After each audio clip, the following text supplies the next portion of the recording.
सुप्रभात विद्यार्थियों आप सबका स्वागत है आपके अपने YouTube channel Hindi classes NCERT and RBSE for मेधावी कोर्सेज। विद्यार्थियों, मुझे पूरी उम्मीद है कि आप घर पे हैं, स्वस्थ हैं, आपका अध्यापन कार्य सुचारू चल रहा है।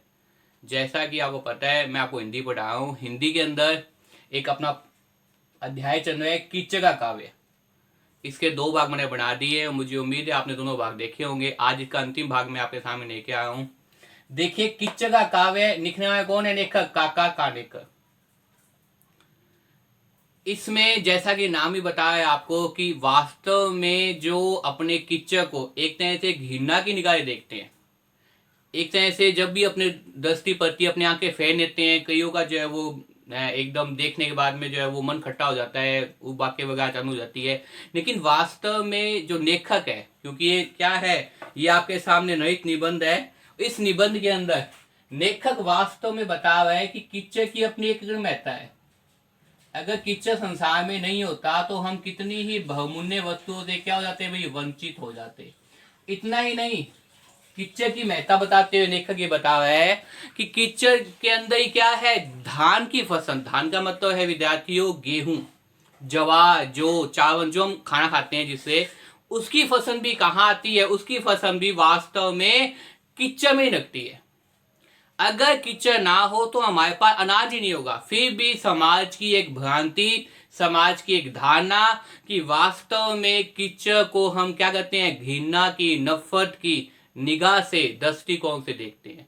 तो ये अध्याय है आपके सामने, किच्चक का काव्य नाम ही बता रहे हैं आपके सामने। तो वास्तव में क्या बता रहे हैं? किच्चक की उपयोगिता को बता रहे हैं, किच्चक के महत्व को बता रहे हैं। एक तरह से समाज के लोगों का जो विचारधारा है, जो सोच है, किसके प्रति? किच्चक के प्रति, उसको बदलने का प्रयास लेखक कर रहा है। और लेखक भी यहाँ पे कौन सा है? काका कानेकर।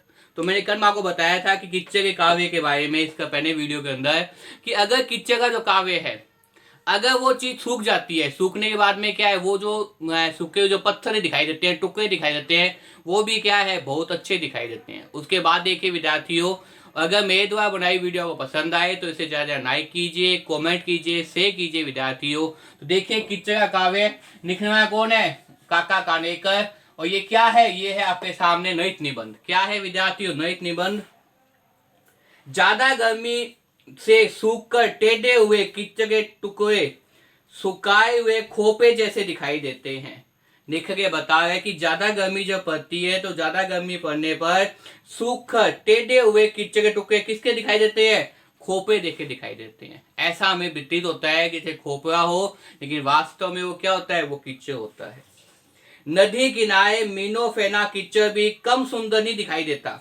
इन्होंने यहाँ ये भी बताया है लेखक ने कि हम नदी की प्रशंसा करते हैं, नदी की सुंदरता बताते हैं, तालाबों की बताते हैं, झरनों की बताते हैं, लेकिन कभी भी किसी भी कवि ने, लेखक ने आज तक किच्चक की सुंदरता का वर्णन नहीं किया। किसका वर्णन नहीं किया? किच्चक की सुंदरता का वर्णन नहीं किया। जो कौन कर रहा है आपके सामने? लेखक को। लेखक कौन है? काका कानेकर। किच्चक की सुंदरता का वर्णन। इस पाठ में क्या देखने को मिलेगा? किच्चक की सुंदरता का वर्णन भी किया गया है। और किसने किया है? लेखक ने किया है। और लेखक ये कह रहा है कि आज से पहले कितने कवि साहित्यकार हिंदी के अंदर हुए थे जिनका ध्यान झरनों की ओर गया है, लेकिन झरनों के पास जो किच्चक है, उसकी सुंदरता जो अपने आप में अनोखी है, उसकी ओर किसी का ध्यान नहीं गया। आगे देखिए विद्यार्थियों, इस सतह पर थोड़ा सूख जाने पर जब इस पर बुगने अन्य पक्षी चमकते हैं तो उसके चिन्ह भी बड़े अच्छे लगते हैं। जो किच्चक नदी नालों के आसपास होता है, और नदी नालों के अंदर जो जानवर होते हैं, बुगने हैं, अपने के बाद में जो है वो अन्य पक्षी चलते हैं, तो उनके जो पद चिन्ह है वो भी क्या है, बहुत अच्छे दिखाई देते हैं। सूख जाते हैं जो बहुत अच्छे दिखाई देते हैं। अधिक सूखे किच्चक पर गाय, भैंस, बेन, भेड़, बकरे इत्यादि के पद चिन्ह तथा उनके नरने के मानव चिन्ह बना हुआ एक तरह से क्या दिखाई देता है? इतिहास दिखाई देता है। अगर आपस में कहीं 2 गाय आपस में लड़ाई कर रही है किच्चक के अंदर, या 2 बेन आपस में लड़ाई कर रहे हैं, या दो सांड आपस में लड़ाई कर रहे हैं, तो वो जब लड़ाई करते हैं, एक तरह से युद्ध करते हैं, उसकी जो छाप है उसकी छाप हमें कहाँ देखने को मिलती है? उस किच्चक के अंदर देखने को मिलती है। जब वो नुआई समाप्त हो जाती है, उन्हें भगा दिया जाता है, भगाने के बाद जो सुंदरता दिखाई देती है वो अपने आप में एक इतिहास दिखाई देता है कि यहाँ अवश्य कहीं ना कोई क्या हुई भी, दो जानवर के बीच में द्वंद्व हुआ होगा, दो जानवर के बीच नुआई हुई होगी। इस चीज को भी कौन बता हुआ है? वास्तव में किच्चक बता रहा है। अगर किच्चक ना हो तो इस चीज के बारे में भी लोगों का ध्यान नहीं जा पाएगा, लोगों का ध्यान आकर्षित नहीं हो पाएगा। किच्चक बहुने क्षेत्र की चर्चा का विषय है। इस पर विचार करें तो पाएंगे कि अन्न भी क्या है? किच्चक से ही उत्पन्न होता है। कभी क्या कह रहा है? अन्न की उत्पादन, अन्न का उत्पादन भी किससे होता है विद्यार्थियों? किच्चक से होता है। अन्न का उत्पादन भी किससे होता है? अन्न का उत्पादन भी किच्चक से ही होता है। इसलिए किच्चक अपने आप में क्या है? बहुमूल्य है।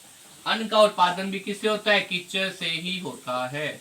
किससे होता है विद्यार्थियों? किच्चक से होता है। इसलिए अगर किच्चक नहीं होगा तो हम ये अन्न नहीं पा पाएंगे, और जिससे खाने से क्या है? हमारा जीवन चलता है, हम स्वस्थ रहते हैं, हम तंदुरुस्त रहते हैं, भूख लगती है, हमारी सुधा शांत होती है। उसका उत्पादन भी, उसका निर्माण भी किससे होता है? किच्चक से होता है। अगर किच्चक नहीं होगा तो इन चीजों से भी हम क्या हो जाएंगे? वंचित हो जाएंगे।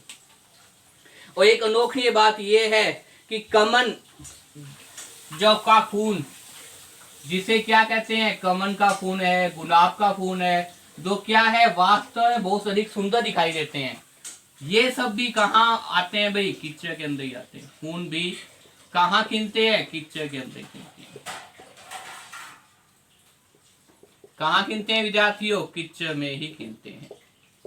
तो इस प्रकार से इस पूरे पाठ के अंदर वो क्या कह रहा है आपके सामने? किच्चक की उपयोगिता का वर्णन कर रहा है। किसकी उपयोगिता का वर्णन कर रहा है विद्यार्थियों? किच्चक की उपयोगिता का वर्णन कर रहा है। इसके साथ साथ किच्चक के महत्व के बारे में भी बता रहा है। किसके महत्व के बारे में बता रहा है विद्यार्थियों? किच्चक के महत्व के बारे में भी बता रहा है।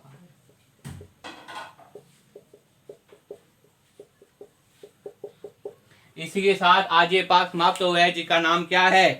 किच्चक का काव्य। मुझे उम्मीद है विद्यार्थियों आपको ये पाठ समझ में आ गया होगा। देखिए सबसे पहले तो ये क्या है? नैतिक निबंध है। इसमें किसका वर्णन किया गया है? किच्चक की सुंदरता का वर्णन किया गया है, किच्चक की उपयोगिता का वर्णन किया गया है, किच्चक के महत्व का वर्णन किया गया है। और ये बताया गया है कि आज से पहले कितने ही साहित्यकार ऐसे हुए थे जिन्होंने नदी, तालाब, झरनों का वर्णन किया, लेकिन कभी भी किच्चक का वर्णन नहीं किया। क्योंकि किच्चक अपने आप में बहुत ही बहुमूल्य है समाज के लिए। अगर वो नहीं होगा तो अन्न से, उसकी सुंदरता से, कितने ही चीजों से क्या है? हम वंचित हो जाएंगे। जो धान हम खाते हैं, जो गेहूं हम खाते हैं, वो भी किस में उत्पादन होता है? किच्चक के अंदर उत्पादन होता है। इसके साथ साथ उन्होंने क्या कहा है? कमल के, गुलाब के फूल भी कहाँ खिलते हैं? किच्चक में खिलते हैं, जिनकी सुंदरता के बारे में संसार के सभी लोग वास्तव में परिचित है, लेकिन उसका निर्माण वो कहाँ पनपते हैं? वो उस किच्चक में पनपते हैं। अगर किच्चक नहीं होंगे तो हम इन चीजों से भी क्या हो जाएगा? वंचित हो जाएंगे। इसी प्रकार कवि कह रहा है कि आप वासुदेव को पूजते हैं, वसुदेव को नहीं। हिये का भाई मौन चुकाते हैं, परंतु उसके जन्मदाता कोयने का नहीं। हिये का तो मौन है, लेकिन कोयने का नहीं है।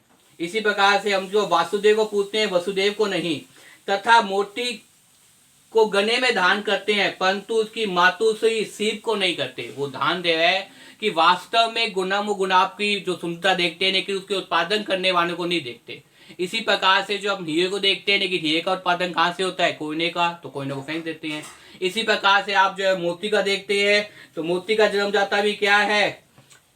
जो गले में धारण करते हैं, परंतु उसकी मातुश्री शिव को नहीं। लेखक कहते हैं इस प्रकार से इस विषय पर युक्ति शून्य कवियों के साथ किसी भी प्रकार की चर्चा न करना ही उत्तम है, क्योंकि प्रत्येक व्यक्ति की अपने अपने तर्क है, अपनी अपनी सोच है। लेकिन अगर हम गहराई से देखा जाएगा, संसार के अंदर अगर गहराई से विचार किया जाएगा, तो ये सबसे प्रमाणित है कि किच्चक हमारे लिए कितना महत्वपूर्ण है। मुझे उम्मीद है विद्यार्थियों इसी के साथ ये पाठ आपको समझ में आ गया होगा। बार बार इस वीडियो को देखिए, याद करने का प्रयास कीजिए। घर पे रहिए, स्वस्थ रहिए, खूब मन लगाकर पढ़िए विद्यार्थियों। धन्यवाद।